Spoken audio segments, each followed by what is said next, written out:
All right, let's dive in.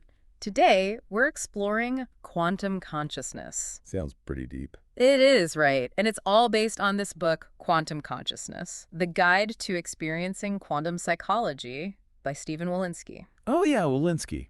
Interesting guy. He really is, and this book, let me tell you, it's really thought-provoking. Yeah. Even just skimming through it. I can imagine it's not your typical psychology book. No, not at all. It delves into this fascinating area where quantum physics meets, well, our consciousness. Yeah, that's where things get really interesting. The whole idea that quantum principles might actually be playing out in our minds and shaping our experience. Exactly. And it all starts with Berlinski's own journey. He wasn't always into quantum stuff. He spent years, searching for self-understanding. Really? I didn't know that. Yeah, he tried traditional therapy. He explored Eastern meditation. Makes sense. A lot of people go down those paths. He even dabbled in early quantum physics, but he always felt like something was missing. Like he hadn't quite found the right key to unlock the puzzle. It's like having all the ingredients but not the recipe, right? Exactly. And then, boom, he discovers Fritjof Capra's The Tao of Physics in 1976. Ah, The Tao of Physics. That book is a classic. It is. And for Wolinsky, it was a complete game changer. It bridges quantum physics and Eastern mysticism in this, I don't know, mind-blowing way.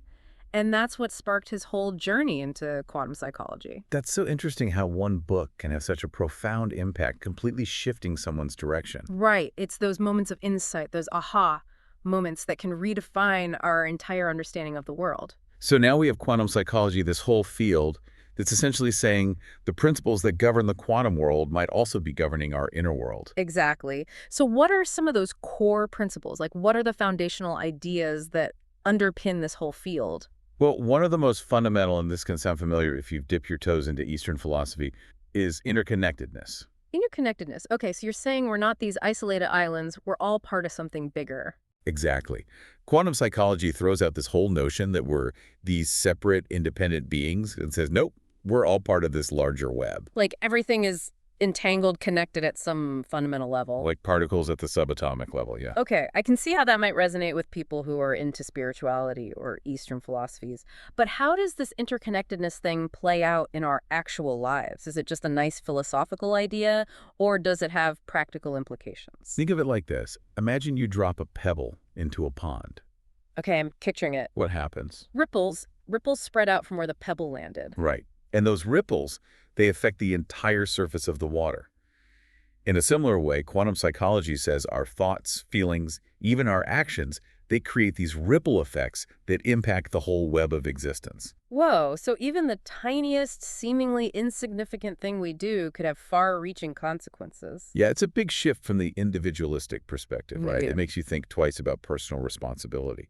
It definitely encourages us to think about the impact of our choices, not just on ourselves, but on everything around us. It's like that butterfly effect, but on a cosmic scale. And that leads us into another key concept in quantum physics, and something that Wolinsky brings into quantum psychology, the observer effect. Yes, the idea that simply observing something can actually influence what we observe. Right, like we're not just passive bystanders. Our very act of looking at something, of paying attention to it, can change it. That's right, and this isn't just some new age idea, it's backed by hard science.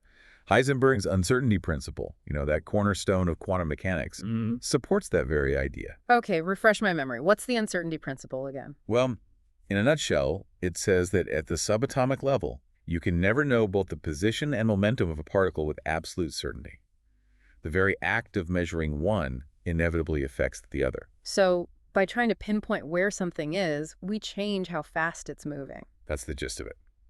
And it gets even weirder when you think about what this means for observing human behavior, right? Yeah, that's what I was thinking. Like, if we're observing an experiment or even just watching someone in our daily lives, could our observation be affecting what they do? It's a mind-bending thought, isn't it? Yeah. The uncertainty principle suggests that the observer and the observed are, in a sense, entangled. Entangled. Meaning they're not truly separate, they're interconnected. And that throws a wrench into the whole classical view of an objective, observer-independent reality. Whoa. So reality isn't this fixed, static thing. It's more fluid, more influenced by our interactions with it. That's what quantum physics seems to be suggesting, and quantum psychology takes that idea and runs with it. Okay, so if we apply this to our own lives, to our own thoughts and emotions, does that mean we have more power to shape our reality than we might realize? That's exactly what quantum psychology proposes. If our observations can influence reality, then our thoughts, beliefs, emotions, which are also forms of energy, must have an impact as well. So we're not just creating our reality in our minds, we're actually interacting with the universe on an energetic level. That's a pretty empowering thought, but also a little intimidating. It's both, isn't it? Yeah. And that's where quantum psychology takes a unique approach compared to traditional psychology. What do you mean? Well, traditional psychology might focus on understanding the content of our thoughts and emotions, trying to figure out why we think and feel the way we do. Yeah, like analyzing the past, digging into our childhood experiences, that kind of thing. Right. But quantum psychology suggests that we can actually transform our reality by shifting our internal energy. So instead of getting lost in the story of our emotions, like why am I feeling anxious or sad or angry, we shift our focus to the energy behind those emotions. Exactly. And Wolinsky introduces this technique called quantum touch, where you basically delabel your emotions. Delabel, what does that mean? It means you experience your emotions as pure energy without getting caught up in the labels we usually give them, like anxiety or sadness. You just allow yourself to feel the energy, the sensations in your body without judgment. Interesting. And by doing that, we can detach from the limiting beliefs and thought patterns that often go hand in hand with strong emotions. Exactly. It's like you're taking the power away from those thoughts and emotions by simply observing them as energy, as something that's flowing through you. Okay, I'm intrigued, but I have to admit this is where my mind starts to struggle a bit. Like, how do you actually do that? How do you shift from feeling overwhelmed by anxiety, for example, to experiencing it as pure energy? Imagine you're feeling super anxious about a presentation you have to give. Oh, I know that feeling all too well. Instead of fighting against the anxiety or getting lost in those thoughts of, I'm going to mess this up, you simply notice the feeling of anxiety in your body. So I'm acknowledging it, but I'm not letting it take over. Right. You might notice your heart racing or a tightness in your chest. Like I'm a scientist observing data rather than getting caught up in the drama of it all. That's a great way to put it. And by creating that space between you and the experience, you allow the energy of the anxiety to flow through you, to dissipate. Instead of amplifying it by resisting it. Exactly. And this is where it gets really interesting because this idea connects back to the living void concept that Wolinsky talks about. Yeah, we touched on that earlier. The living void, remind me, that's like the underlying emptiness from which everything arises. Precisely. So by detaching from our thoughts and emotions, we're essentially allowing them to dissolve back into that vast space. It's like those waves in the ocean. They rise, they crest, and then they dissolve back into the vastness of the sea. Perfect analogy. And just like the ocean, the living void is this boundless source of potential. Okay, so we're all connected. Our observations shape reality, and there's this timeless, spaceless realm within us. I have to say, this is a lot to digest. It is, but it also opens up so many possibilities, doesn't it?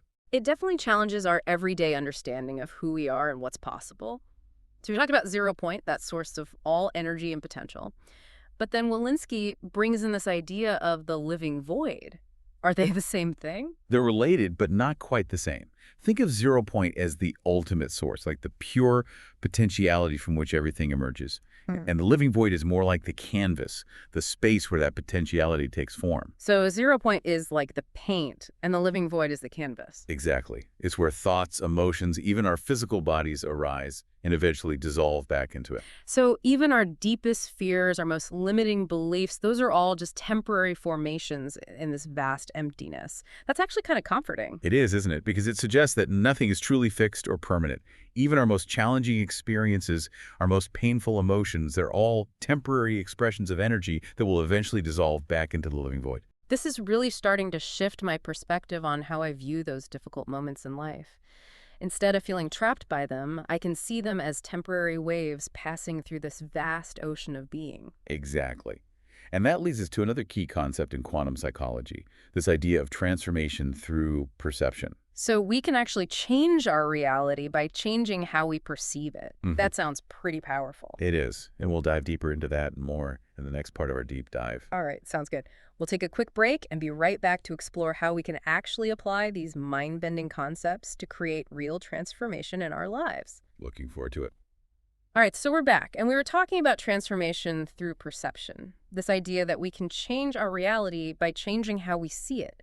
It's pretty radical when you think about it. It really is. It challenges the whole notion that We're just passive recipients of whatever life throws at us. So how does this idea actually work in a practical sense? Like, let's say I'm dealing with a wave of anxiety before a big presentation. How can I shift my perception to feel more grounded and confident? Well, one of the techniques Wolinsky really emphasizes is the power of observation without judgment. Observation? You mean like just notice that I'm anxious without freaking out about it? Exactly. Instead of getting swept away by those thoughts of, I'm going to mess this up or everyone's going to judge me. Which is way easier said than done, by the way. Oh, absolutely. Yep. It takes practice. But the key is to simply observe the sensations in your body and the thoughts arising in your mind without getting hooked into the story they're trying to tell. So I'm acknowledging the anxiety, but I'm not letting it run the show. I'm more like a scientist observing data. That's the idea. And by creating that space between you and the experience, you allow the energy of the anxiety to dissipate rather than intensifying it through resistance. Okay, so instead of fighting the anxiety, which usually just makes it worse. Right. You create space for it to move through you, to transform. And this connects back to the living void concept, right? If the living void is that underlying emptiness from which everything arises, then by detaching from our thoughts and emotions, we're allowing them to kind of dissolve back into that vast space. You got it. And from that space of emptiness, new possibilities can emerge. So I might find that the anxiety naturally lessens, or maybe a new perspective pops into my awareness. Exactly. It's like those waves in the ocean. Instead of getting knocked down by them, you learn to ride them. Surfing anxiety instead of drowning in it. I like that. But Wolinsky goes even further down the rabbit hole with this stuff, right? He even talks about parallel universes. Yeah, that's where things get really trippy. So is he suggesting that there are literally multiple realities coexisting simultaneously? Like right now, there's a universe out there where I'm a rock star instead of a podcast host. It's definitely one of the more mind-bending aspects of quantum psychology. But while it might seem like science fiction, Wolinsky's point is that it highlights the power of our choices and perceptions. Okay, so even if we don't literally believe in parallel universes, the idea still underscores how dynamic reality really is. Exactly. We're not just passive observers in this fixed reality. We're active participants, co-creating it through our choices and perceptions. Whoa, that's a lot of responsibility. It's kind of empowering, but also like, whoa, what if I make the wrong choice? Well, that's where the idea of the living void comes in again. Remember, it's a state of pure potentiality. Right, infinite possibilities. So even if you make a choice that leads you down a path you don't love, you can always choose again. Because reality is fluid, ever-changing. Exactly. And quantum psychology encourages us to embrace that fluidity, to step into our power as co-creators. This is all so insightful, but I have to admit, there's a part of me that's still skeptical. Like, it's one thing to grasp these concepts intellectually, but is there any evidence that changing our perceptions can actually lead to tangible changes in our lives? That's a great question, and Wolinsky addresses that throughout the book. He shares anecdotes and case studies of people who've used these principles to heal from trauma, improve their relationships, overcome self-sabotaging behaviors, even experience physical healing. So this isn't just theory. There are real people who have seen real results by applying these principles. Exactly.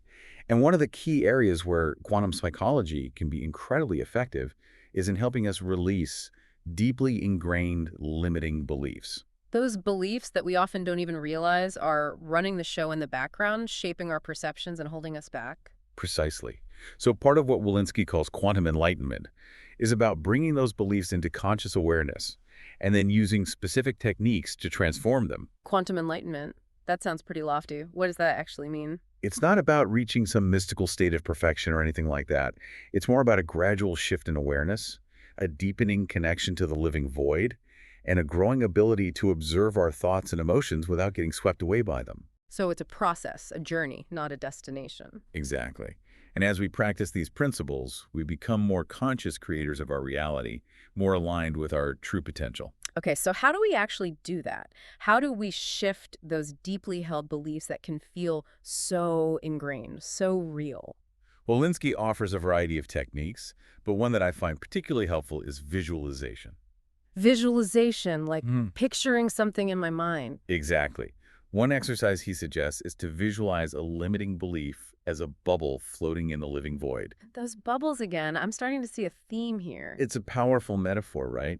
Because it highlights how thoughts and beliefs can seem so solid, so real, but ultimately they're just temporary formations in this vast space of consciousness. So I picture this bubble representing my limiting belief. And then you consciously choose to let it dissolve. Yeah. You watch it fade away, disappear into nothingness. It's like I'm using my imagination, my conscious intention, to deconstruct those beliefs at an energetic level. That's exactly what you're doing. Yeah. And as you do that, your energy shifts. Your perception of the world changes.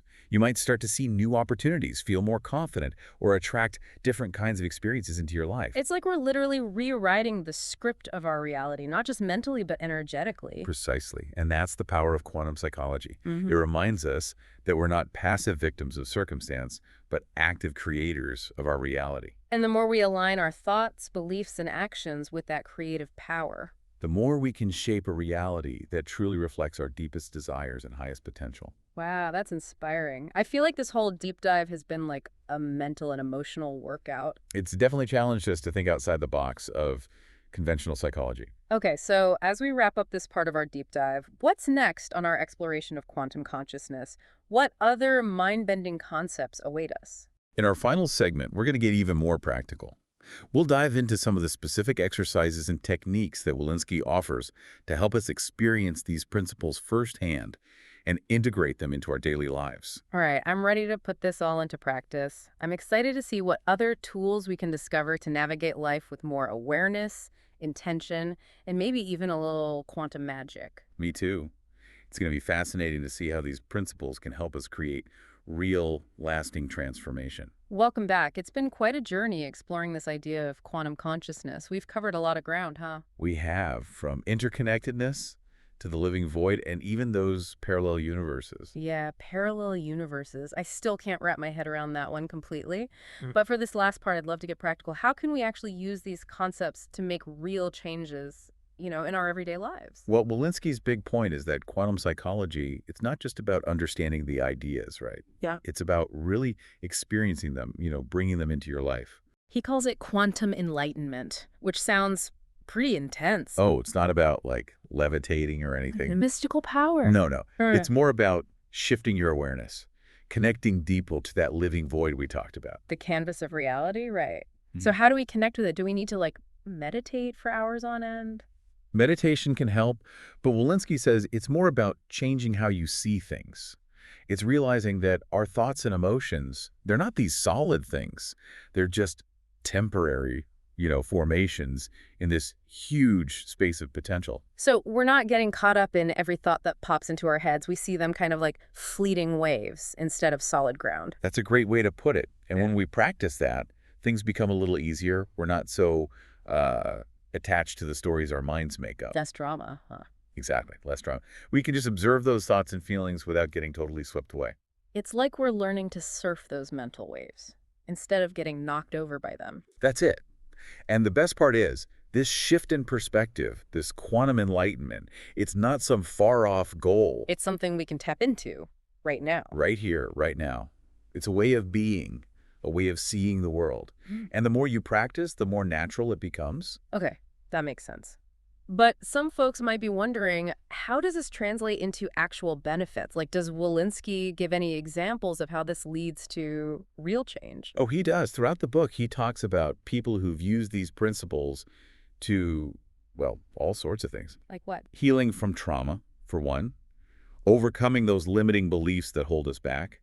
Improving relationships.